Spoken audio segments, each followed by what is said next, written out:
Good afternoon. Good afternoon. Good afternoon, everybody.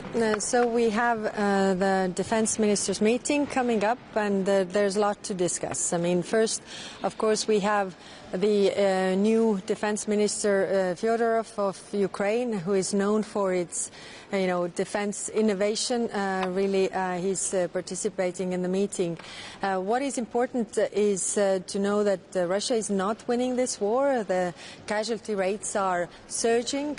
Their economy is not doing well. So, of course, we are discussing what more can we do in order to help them, but there's also a lot we have to learn from them when it comes to defence innovation and how to ramp up our defence spending really fast. Then, of course, we are also discussing our contribution to the security guarantees. We have been discussing the training of the Ukrainian soldiers also on the soil of Ukraine. We have identified 2 training centers that could be used for that purpose. Then, of course, the financing is still an issue. First, I want to also thank the European Parliament for this swift approval of 90 billion loan. There is very important that the priorities the urgent priorities of Ukraine are important, and also the flexibility of using these funds is important. But in addition to that, we also need private capital, and for that we have 2 proposals for the European Investment Bank. First is to also earmark some of the funds for the production in Ukraine, and also the other part is to define the dual-use production of dual-use goods the same way as it is for the Ukrainian, for the European companies, because it's narrower currently for Ukraine. So, and after then we will have discussion of the outlook of 2026. There, of course, we will discuss also the new European security strategy and what member states want to see there. Thank you. High Representative, the NATO agreed on the Arctic Sentry mission today. What role can you play on this matter?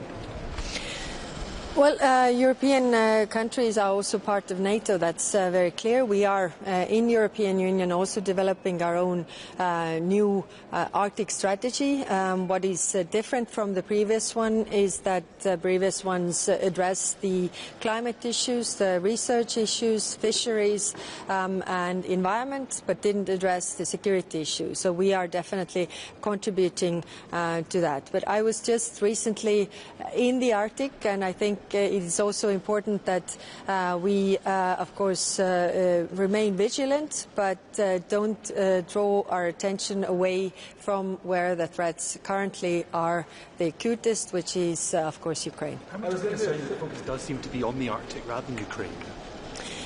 Well, I think it's important that we have, recognized what kind of risks Arctic also entails, considering the climate change and also considering the security aspects there. But when I was in the Arctic, then I was quite, I was convinced by the local actors as well that I actually have a lot to use there, but also the risks depend on how the war in Ukraine goes. So that's why, the focus there where the threats really are the hottest, which is Russia's attacks on Ukraine every day. About the situation that you are mentioning, these loans, big loans for Ukraine, your priority is to spend for European companies purchase, military purchase, but NATO is pushing more for opening the possibility for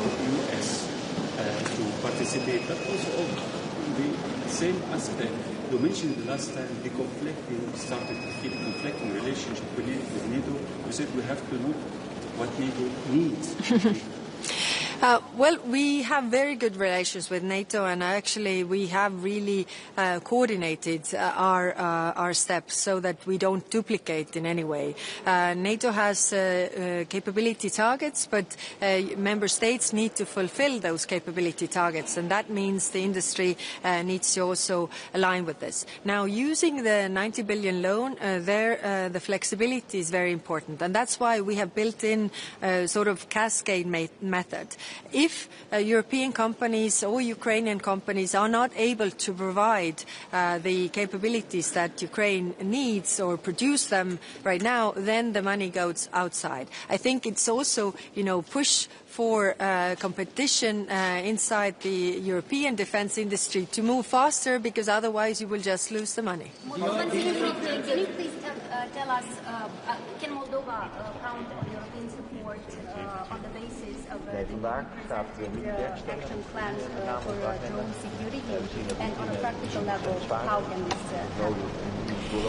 Well, Moldova is one of our priority countries, because Moldova is also a candidate country, and the security of Europe is very much intertwined with the security of Ukraine as well as Moldova, and that's why we are trying to also in all our projects really counter the candidate countries in and consider also their security risks. We have used the EPF, the peace facility funds, for helping Moldova to also address the security concerns. We also had a good project on countering FIMI that other candidate countries want us to use. So there's a lot we can do together, because, like I said, the security of Moldova is equally important to us.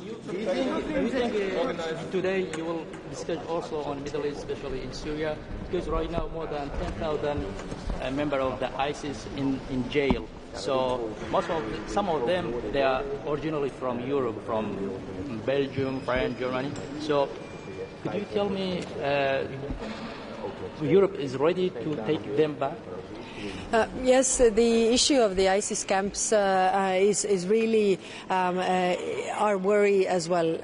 But today, with the defense ministers, we don't really plan to discuss unless somebody raises this, because it's not one of the topics. But with the foreign ministers, we really discuss this, the situation in the northern Syria, and we also discuss this with the regional actors. I mean, I was in contact with the Iraq foreign minister, because clearly, what is moving to their direction, and the questions you posed are also the questions that they pose to our countries. The port of Olev, which is located in Georgia, is the part of sanctions of 20th package, because it means that Georgia is helping Russia to circumvent these sanctions. Yeah. The work on the 20 package is still ongoing. We have put a lot of proposals on the table, and I also expect to have the discussions on the G7 regarding the maritime services ban, for example. So I will not comment on the specific, proposals, because unless everything is agreed, nothing is agreed. That's why. Zelensky organize elections in Ukraine soon. How long can you put that off? Majority of European countries have in their constitution, a provision that elections are not held during war.